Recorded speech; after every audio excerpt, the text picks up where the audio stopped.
शेतकऱ्याला त्यातून काय मिळणार का? त्यामुळे आमची मागणी आहे, हे जे बगलबच्चे कोण आहेत माहिती का? हे सत्ताधाऱ्यांचे कार्यकर्ते आहेत, त्यांना त्यांनी कॉन्ट्रॅक्ट दिलेले आहेत, त्यातून हे पोट भरतायत, घर भरतायत, पण आमच्या शेतकऱ्याचं घर भरताय का? मला उत्तर कुणीतरी दिलं पाहिजे, म्हणून हे सर्व नेते या ठिकाणी आलेले आहेत.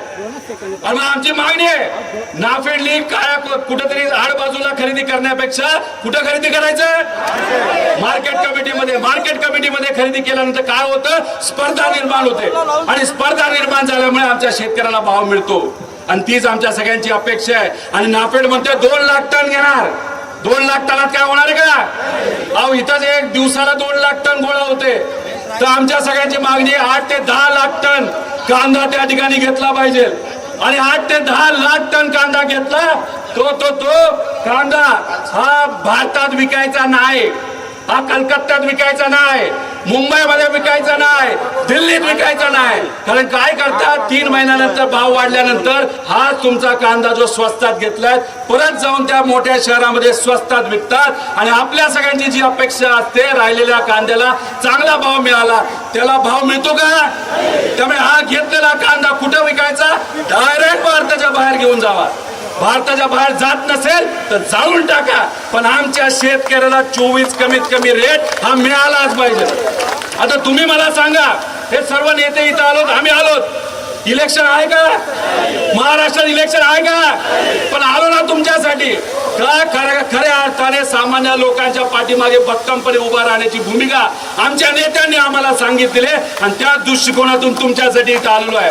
त्यामुळे हे जे काही सावलीत बसलेले लोक आहेत, पेट्रोल पंपाचे इथं बसलेले लोक आहेत, त्यांना मला सांगायचे, अरे तुमच्यासाठी हा लढा आहे. तुम्ही त्या शेतामध्ये राबता, उन्हामध्ये राबता, आणि आता जर सावलीत बसला असाल तर तुम्हाला न्याय कसा मिळणार? तुम्ही जर रस्त्यावर आला नाही, तुम्ही जर लढला नाही, हे सरकार तुमच्याकडे बघणार सुद्धा नाही. एवढं मोठं आंदोलन इथं सुरू आहे, पण सरकारचे तिन्ही पक्षाचे प्रमुख नेते आता काय करतात माहितीत का? आता MLCचं इलेक्शन आहे, कोणाला कुठलं तिकीट द्यायचं, कोणाला कुठं बसवायचं, घोडे बाजार कसा करायचा, नगरसेवक किती रुपयाला विकत घ्यायचे, जिल्हा परिषद सदस्य किती रुपयाला विकत घ्यायचे, अशी चर्चा मुंबईमध्ये तिथं चालू आहे. मग तुम्ही मला सांगा, त्या मुंबईतल्या चर्चेतून तुमचं भलं होणार का नेत्यांचं भलं होणार? मग नेत्यांचं भलं होणार असेल तर मग कुठंतरी विरोध आणि आपण त्या ठिकाणी रस्त्यावर आलं पाहिजे. आणि मी ठामपणे सांगतो, तुम्हालाही सांगतो, तुमच्या मुलांनाही सांगतो, मजुरांनाही सांगतो, मजुरांच्या मुलांना पण सांगतो की आज जर आपण आपल्या हातामध्ये हा लढा घेतला नाही, या सिस्टमच्या विरोधात आपण लढलो नाही, तर येत्या काळामध्ये आपल्याला कुणी त्या ठिकाणी वाचवणार नाही, अशी परिस्थिती या महाराष्ट्रामध्ये येईल. त्यामुळे मी परत एकदा आपल्या सर्वांना प्रश्न करतो, आता ऊन किती वाढलं तर सावलीत जाऊन बसणार का? लढायचं का मग? पण आता काय झालंय, आता इथं 5-6 हजार लोक आलेत, पण आता चांदवड आपली जी मार्केट कमिटी आहे इथले 2-1 हजार आलेत. दोस्तों, जब जनगणना अधिकारी आपके दरवाजे पर आए तो वो आपसे फोटो आईडी, दस्तावेज और यहाँ तक कि आपके फोन का OTP भी आले. पोलीस प्रशासन यानी ठिकठिकाणी कुणी मोटरसायकलवर येते, कुणी गाड्यात येते, कुणी दुसऱ्या फाट्यावर अडकले, असे 6,000 लोकांना आपलं थांबवले. मग आपला आवाज दाबला जातोय का नाही जात? पोलीस प्रशासन चांगलं असतं, सगळेच खराब असतात असं नाही, पण काही लोक हे चुकीचे असतात. त्यातले जे कोणी चुकीचे आहेत त्यांना मी सांगतो, आम्ही सर्व नेते सांगतो, आमच्या लोकांना लगेचच्या लगेच त्या ठिकाणी सोडवा, नाही तर हे सगळ्या गोष्टी तुम्हाला मागात पडतील. आणि मला असं वाटतंय हे शासन, हे प्रशासन हे कुठेतरी आपल्याला हलक्यात घेते. मग हलक्यात घेत असेल, तुमच्या जीवन मरणाचा प्रश्न असेल तर मग काय करायचं? हे जर सरकार हवेत गेलं असेल, जर हवेत जाऊन आपल्याकडे दुर्लक्ष करत असेल, तर मग काय ठराविक आता काय करायचं सांगा?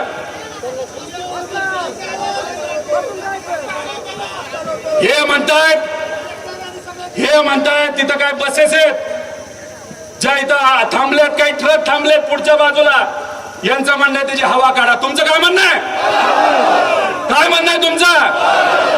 आम्ही काहीच म्हणणार नाही, तुम्ही जे म्हणाल आम्ही त्या पद्धतीने त्या ठिकाणी करू. तुमचं काय म्हणणं आहे? मग जायचं का तिकडं? मग तर त्यांनी जेलमध्ये टाकलं, गाडीमध्ये आम्हाला टाकलं, तुम्हाला टाकलं, काय करायचं? मग ठरलं का मग? आम्ही जेलमध्ये जायला तयार आहे. आम्ही काय कोणाला घाबरत नाही का? आम्ही मराठी माणसं आहोत, आम्ही महाराष्ट्रातली माणसं आहोत, आम्ही दिल्ली सोबत झुकत नाही. अहो हे इतके 150 लोक आहेत. अहो अजितदादांना न्याय देण्यासाठी सुद्धा त्यांनी मदत नाही केली. आम्हा सर्वांना तिथं पळावं लागलं, इकडे जावं लागलं, तिकडे जावं लागलं. काँग्रेसच्या माध्यमातून कर्नाटकामध्ये 0 FIR करून कुठेतरी दादांना न्याय देण्याचा प्रयत्न आम्ही तिथं केला. त्यासाठी काँग्रेसचे आम्ही आभार व्यक्त करतो. पण मग दादांना न्याय देणं या महाराष्ट्रामध्ये अवघड असेल तर मला तुम्ही सांगा, तुमच्यासारख्या सामान्य लोकांना न्याय या महाराष्ट्रामध्ये मिळेल का नाही मिळेल? मग जर नाही मिळणार नसेल तर मग कुठंतरी आपल्याला सुद्धा काही गोष्टी हातामध्ये घ्याव्या लागतील.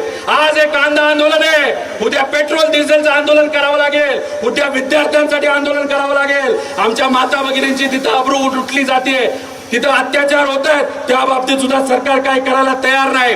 पेट्रोल आणि डिझेल घेण्यासाठी एखाद्या भिकाऱ्यासारखं आपल्याला लाईनीत उभं राहावं लागतं. आणि हे नेते काय म्हणतात, आमचे शेतकरी, या महाराष्ट्राचे स्वाभिमानी शेतकरी काय करतायत? डिझेल घेऊन काळा बाजार करतायत.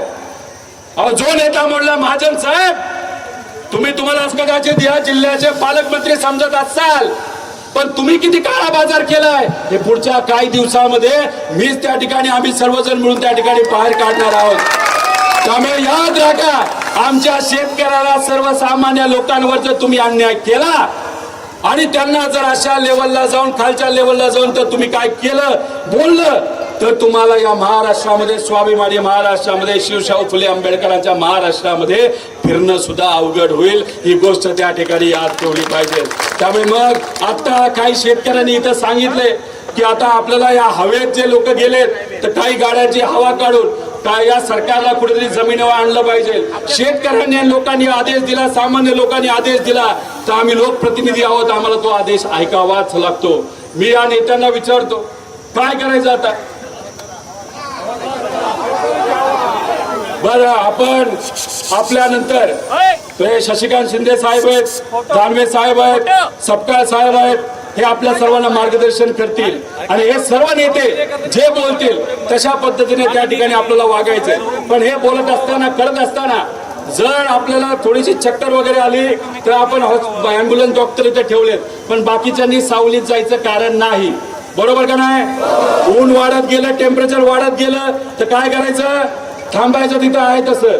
कारण का आता जर सहन नाही केलं तर पुढचे अनेक वर्ष सहन करावं लागेल. आणि तुम्हाला सांगतो, नेत्याला काही घेणं देणं नसतं. नेत्याच्या पोरं मोठ्या मोठ्या शाळेत शिकायला असतात, मोठ्या मोठ्या बिझनेसमॅनची मुलं मोठ्या मोठ्या शाळेत शिकायला असतात, त्यांना काही फरक पडणार नाही. फरक जर कोणाला पडणार असेल तर तुमच्या आणि आपल्या सर्वांसारखे सामान्य लोकांना तो फरक पडणार आहे. आणि तो फरक पडू नये म्हणून आपल्या सर्वांना त्या ठिकाणी एकत्र येऊन लढावं लागेल. बघा, आता सिक्युरिटी वाढवली. 18 तारखेला सुद्धा पोलीस आले होते, आता सुद्धा पोलीस मोठ्या प्रमाणात त्या ठिकाणी आलेले आहेत. म्हणजे हे कोणाला घाबरलेत? तुम्ही हात वर करून सांगा, कोणाला घाबरले ते? हे सामान्य लोकांना, शेतकऱ्याला, मजुराला घाबरलेले आहेत. त्यामुळे आपण जर लढलो तर तरच आपल्याला त्या ठिकाणी यश येणार आहे. एवढंच या ठिकाणी सांगतो, लढायचं आणि जिंकायचं. रामकृष्ण हरी. बघा, राशी ट्रेडर्स यांनी पोती 13, क्विंटल 30, बरोबर. त्यानंतर यांना भाव मिळाला ₹3.20 किलोला, म्हणजे 320 रुपये क्विंटलला. चला, किती लोकांना ₹3.20 किलोला कांदा परवडतो? त्यांनी हात वर करा, हात वर करा ना. बरी पावती घ्यायची आणि घरी गुपचूप जायचं का? समजा ताटामध्ये नुसता कांदा आणि भाकरी खायला लागली तरी चालणार का आपल्याला? आपली पोरं न खाता झोपलेली चालणार का? आपली पोरं जे चांगल्या शाळेमध्ये, कॉलेजमध्ये जातात त्यांनी 1 वर्ष डाऊन करायचं का शाळेत जाणंच बंद करायचं? मग ही जी पावती आहे ही आपल्या परिस्थितीचं प्रतीक आहे आणि ही जर बदलायची असेल तर आपल्याला संघर्ष करावा लागेल. आज तर फक्त सुरुवात आहे आणि सरकारने आमच्या शेतकऱ्याचं नाही ऐकलं तर मग आमचे शेतकरी उद्या जाऊन या सरकारचं आणि नेत्यांचं काय करतील हे नक्कीच त्या ठिकाणी आपल्या सर्वांना कळेल. एवढं सांगतो, थांबतो. जय हिंद, जय महाराष्ट्र.